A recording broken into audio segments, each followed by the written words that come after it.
नमस्कार दोस्तों, स्वागत करता हूं आप सभी का आपके अपने इस प्यारे से छोटे से परिवार यूट्यूब चैनल पर। दोस्तों, अभी तक हम लोगों ने जो कुछ भी पढ़ा, अगर आप लोगों ने नहीं देखा है तो जाइए जाकर उसका आप लोग लाभ उठाइए। दोस्तों, विज्ञान बहुत ही ज़्यादा महत्वपूर्ण है हर परीक्षाओं के दृष्टिकोण से, यानी कॉम्पिटिटिव एग्जाम से। तो दोस्तों, जैसे रेलवे ग्रुप डी हो गया या एनटीपीसी, हर जगह देखिए यहाँ पर विज्ञान का एक बहुत ही अलग महत्व है। तो दोस्तों, मैं आज मानव शरीर से 50 ऐसे प्रश्नों को रखा हूँ जो सिलेक्टेड हैं और हर बार परीक्षाओं में पूछे गए हैं। तो आपको वीडियो के एंड तक बने रहना है अगर आपको 2 से 3 नंबर चाहिए। तो चलिए दोस्तों, शुरू करते हैं। आप सभी का स्वागत है एक बार फिर से। हमारा पहला क्वेश्चन है कि मानव की पाचन नली लगभग कितने फीट लंबी होती है। तो फ्रेंड्स, इसका राइट आंसर हो जाएगा ऑप्शन नंबर सी, 32 फीट की। जो हार नाल होता है प्यारे दोस्तों, वो 32 फीट का होता है, यानी जो वही पाचन नली होती है तो वो 32 फीट की होती है। प्यारे दोस्तों, हम लोग चलते हैं अपने अगले प्रश्न की ओर। फ्रेंड्स, कह रहा है कि मनुष्य का पाचन क्रिया कहाँ प्रारंभ होता है। तो फ्रेंड्स, जो मनुष्य का जो पाचन क्रिया होता है प्रारंभ वो मुख से होता है। कहाँ से? हमारे मुख से ही हमारा भोजन जाना स्टार्ट शुरू यानी हो जाता है।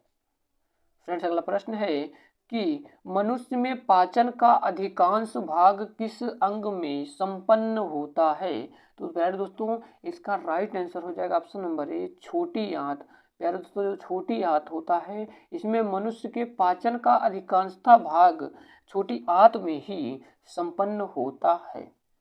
प्यारे दोस्तों, हम लोग चलते हैं अपने चौथे नंबर का प्रश्न है कि मनुष्य के जीवन काल में कितने दांत 2 बार विकसित होते हैं।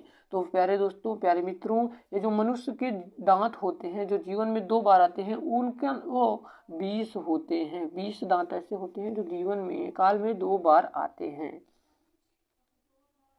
फ्रेंड्स, हमारा अगला क्वेश्चन है 5 नंबर का जो प्रश्न है, हमारा 5 नंबर का प्रश्न है फ्रेंड्स, कह रहा है कि अस्थियों एवं पेशियों को आपस में जोड़ने पर, दोस्तों आपको बता दूं, जब अस्थियां और पेशियां मिलती हैं तो उसको टेंडन कहा जाता है। ऑप्शन नंबर बी सही हो जाएगा। फ्रेंड्स, हमारा अगला प्रश्न है कि अस्थि में कौन सा लवण सर्वाधिक मात्रा में पाया जाता है।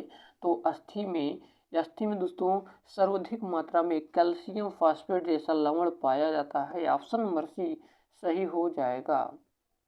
फ्रेंड्स, हमारा अगला प्रश्न है कि वृद्धावस्था यानी जब बूढ़े हो जाते हैं मनुष्य तो उनकी हड्डियां क्यों कमजोर हो जाती है, उसका क्या कारण है। तो फ्रेंड्स, इसका राइट आंसर हो जाएगा ऑप्शन नंबर बी, कैल्शियम की कमी से।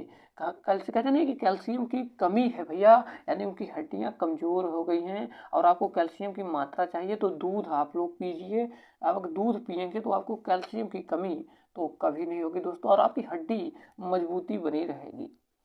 फ्रेंड्स, अगला प्रश्न है कि दांतों तथा हड्डियों में पाए जाने वाले तत्व हैं। तो फ्रेंड्स, इसका राइट आंसर हो जाएगा option number A, calcium phosphate.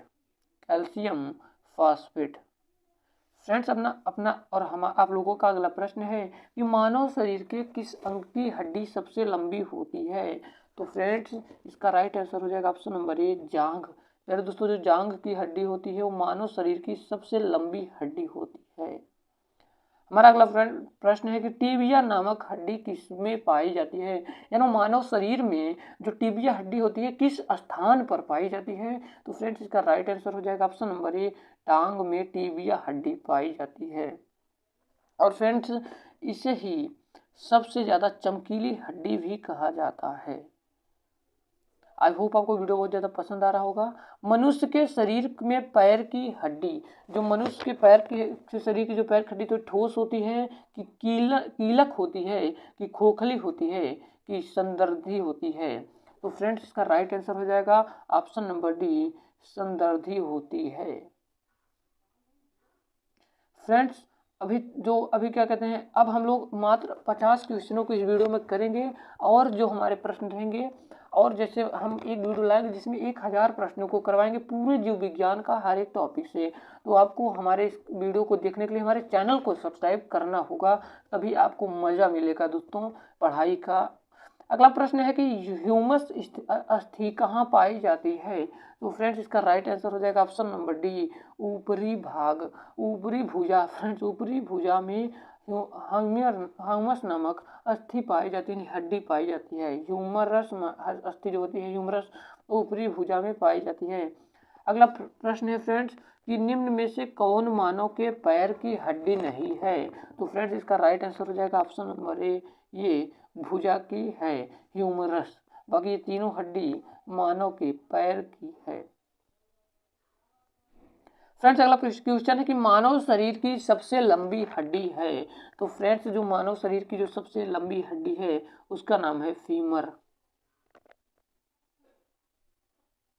अगला क्वेश्चन है कि मानव शरीर की सबसे छोटी हड्डी, उसका नाम है दोस्तों स्टेप्स, जो कान में पाई जाती है। और सबसे लंबी हड्डी तो सबसे फीमर होती है दोस्तों, जो जांघ में पाई जाती है। और सबसे चमकीली हड्डी टीबिया होती है। और दोस्तों सबसे जो कहते हैं सबसे मजबूत हड्डी जबड़े की हड्डी होती है। गर्दन में पाई जाने वाली हड्डियों की संख्या 7 होती है। ठीक है, मैं आपको बहुत सारे प्रश्नों को ऐसे क्लियर कर दूंगा बता के। शरीर की सर्वाधिक प्रबल अस्थि होती है। तो फ्रेंड्स इसका राइट आंसर हो जाएगा ऑप्शन नंबर ए, जबड़े की हड्डी। सर्वाधिक प्रबल मतलब सबसे ज्यादा मजबूत हड्डी। अभी आपको बताए थे मनुष्य के शरीर में पसलियों के कितने जोड़े होते हैं? तो मनुष्य के शरीर में पसलियों के 12 जोड़े होते हैं फ्रेंड्स। अगला है कि मनुष्य की खोपड़ी में कितनी अस्थियां होती हैं? तो फ्रेंड्स मनुष्य की जो खोपड़ी होती है उसमें अस्थियों की संख्या 8 होती है। ऑप्शन नंबर बी सही हो जाएगा। अगला प्रश्न है कि नवजात शिशुओं यानी जो छोटे बच्चे होते हैं उनकी हड्डियों की संख्या लगभग कितनी होती है? तो उनकी हड्डियों की संख्या लगभग 300 होती है। ऑप्शन नंबर बी सही हो जाएगा। फ्रेंड्स अगला प्रश्न है कि मनुष्य में कुल कितनी हड्डियां होती हैं? तो मनुष्य में दोस्तों कुल 206 हड्डियां होती हैं। फ्रेंड्स आपका अगला क्वेश्चन है कि मानव रुधिर का पीएच मान कितना होता है? तो दोस्तों जो मानव रुधिर होता है उसका पीएच मान 7.9 होता है। अगला प्रश्न है कि मानव शरीर में रुधिर बैंक का कार्य करता है। रुधिर बैंक का कार्य करता है। तो फ्रेंड्स इसका राइट आंसर हो जाएगा ऑप्शन नंबर डी, तिल्ली। फ्रेंड्स हम लोग चलते हैं अपने अगले प्रश्न की ओर। हमारा 23 नंबर का प्रश्न है कि मानव रक्त प्लाज्मा में प्रायः पानी का प्रतिशत मात्रा में कितनी भिन्नता होती है? तो फ्रेंड्स इसका राइट आंसर हो जाएगा ऑप्शन नंबर बी, 91 से 92%। रक्त में पाई जाने वाली धातु, तो रक्त में पाई जाने वाली धातु दोस्तों ऑप्शन नंबर, इसका राइट आंसर हो जाएगा ऑप्शन नंबर डी, सी, लोहा।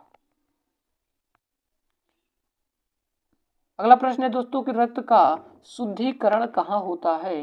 तो दोस्तों जो रक्त होता है उसके शुद्धिकरण फेफड़ा में भी होता है, यकृत में और किडनी में। इसका right answer option number D हो जाएगा। अगला प्रश्न है कि मानव शरीर में खून का शुद्धिकरण की प्रक्रिया को कहते हैं?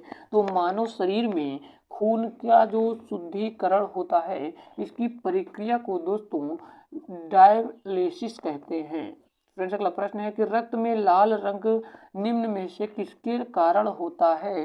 तो दोस्तों रक्त में जो लाल रंग होता है वो हीमोग्लोबिन के कारण होता है। अगला प्रश्न है कि हीमोग्लोबिन में होता है? तो फ्रेंड्स हीमोग्लोबिन में लोहा होता है। हमारा अगला प्रश्न है कि शरीर में हीमोग्लोबिन का कार्य है? तो दोस्तों इसका राइट आंसर हो जाएगा ऑप्शन नंबर डी, ऑक्सीजन का परिवहन करना। ऑक्सीजन का परिवहन करना दोस्तों हीमोग्लोबिन किसका महत्वपूर्ण घटक है? तो दोस्तों जो हीमोग्लोबिन है वो आरबीसी यानी लाल रुधिर कणिका का महत्वपूर्ण घटक है। अगला प्रश्न है कि कौन सी रक्त वाहिकाएं साफ रक्त फेफड़ों से हृदय में ले जाती हैं? तो फ्रेंड्स इसका राइट आंसर हो जाएगा ऑप्शन नंबर बी, फुफ्फुस शिरा। फ्रेंड्स अगला प्रश्न है कि निम्न में से किसकी सहायता से रक्त द्वारा ऑक्सीजन ले जाया जाता है? तो फ्रेंड्स इसका राइट आंसर हो जाएगा ऑप्शन नंबर सी, लोहित कोशिकाएं। फ्रेंड्स अगला प्रश्न है कि किसके मौजूदगी के कारण शरीर के भीतरी रक्त जमता नहीं है? तो फ्रेंड्स इसका राइट आंसर हो जाएगा ऑप्शन नंबर बी, हेपैरिन के कारण। अगला प्रश्न है कि मानव शरीर का रक्त बैंक कहलाता है? तो मानव शरीर का रक्त बैंक प्लीहा कहलाता है दोस्तों। हमारा अगला क्वेश्चन है कि रुधिर में प्लाज्मा में निम्न में से किसके द्वारा एंटीबॉडी बॉडी निर्मित होता है? तो फ्रेंड्स इसका राइट आंसर हो जाएगा ऑप्शन नंबर ए, लिम्फोसाइट। अगला प्रश्न है कि लाल रुधिर कणिकाएं किस नाम से जानी जाती हैं? तो फ्रेंड्स लाल रुधिर कणिकाएं इरिथ्रोसाइट्स के नाम से जानी जाती हैं। अगला प्रश्न है कि लाल रुधिर कणिकाएं कहाँ उत्पन्न होती हैं? तो लाल रुधिर कणिकाएं अस्थि मज्जा में उत्पन्न होती हैं, यानी आरबीसी अस्थि मज्जा में बनता है। तो अगला प्रश्न है कि निम्न में से किसको आरबीसी का कब्रिस्तान कहा जाता है? तो फ्रेंड्स इसका राइट आंसर हो जाएगा ऑप्शन नंबर ए, प्लीहा में। अगला प्रश्न है कि निम्न की लाल रक्त कोशिकाओं का जीवन काल कितना होता है? तो फ्रेंड्स इसका राइट आंसर हो जाएगा ऑप्शन नंबर बी, 120 दिन। फ्रेंड्स अगला प्रश्न है कि सर्वप्रथम रक्त परिसंचरण चरण तंत्र का अध्ययन किसने किया था? तो फ्रेंड्स इसका राइट आंसर हो जाएगा ऑप्शन नंबर बी, हार्वे। अगला प्रश्न है दोस्तों कि पेस मेकर का संबंध है, तो पेस मेकर का संबंध हृदय से है। प्यारे दोस्तों, आपको वीडियो पसंद आ रहा हो तो लाइक कर दीजिएगा। पेस मेकर का संबंध किससे है? तो दोस्तों इसका राइट आंसर हो जाएगा ऑप्शन नंबर बी, दिल की धड़कन प्रारंभ करना।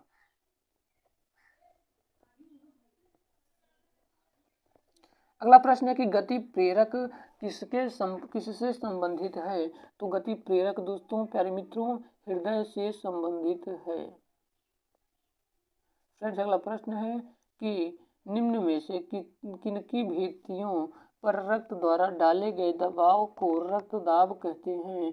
तो फ्रेंड्स इसका राइट आंसर हो जाएगा, फ्रेंड्स इसका right answer option number A हो जाएगा, धमनी। फ्रेंड्स अगला प्रश्न है कि सोते समय रक्तदाब में क्या परिवर्तन होता है? तो सोते समय प्यारे दोस्तों रक्तदाब घटता है। फ्रेंड्स अगला प्रश्न है कि रुधिर दबाव मापक यंत्र है, तो रुधिर दबाव मापक यंत्र दोस्तों स्फिग्नोमैग्नोमीटर होता है। अगला फ्रेंड्स प्रश्न है कि जार्विक 7 है, तो फ्रेंड्स इसका दोस्तों राइट आंसर हो जाएगा ऑप्शन नंबर डी, कृत्रिम हृदय। अगला प्रश्न है कि लब डब की आवाज़ जो होती है वो किस अंग से संबंधित है? तो फ्रेंड्स इसका राइट आंसर हो जाएगा ऑप्शन नंबर बी, हृदय। अगला प्रश्न है कि मनुष्य के शरीर में हृदय एक बार धड़कने के लिए कितने समय लगता है, कितना जो टाइम है वो कितना लगता है? तो ऑप्शन नंबर डी सही हो जाएगा, 0.8 सेकेंड। फ्रेंड्स अगला प्रश्न है और लास्ट प्रश्न है कि स्वस्थ मनुष्य में प्रति मिनट हृदय की धड़कता है? तो जो स्वस्थ मनुष्य होते हैं उनमें प्रति मिनट जो हृदय की धड़कन होती है, इसका राइट आंसर हो जाएगा ऑप्शन नंबर ए, 72 बार। दोस्तों आई होप आपको वीडियो बहुत ज़्यादा पसंद आई होगी। अगर आपको पसंद आए तो प्लीज़ सब्सक्राइब कर दीजिएगा और हमारे चैनल को जरूर सपोर्ट करिएगा। मिलते हैं किसी नए वीडियो में किसी नए टॉपिक के साथ, तब तक के लिए जय हिंद, वंदे मातरम।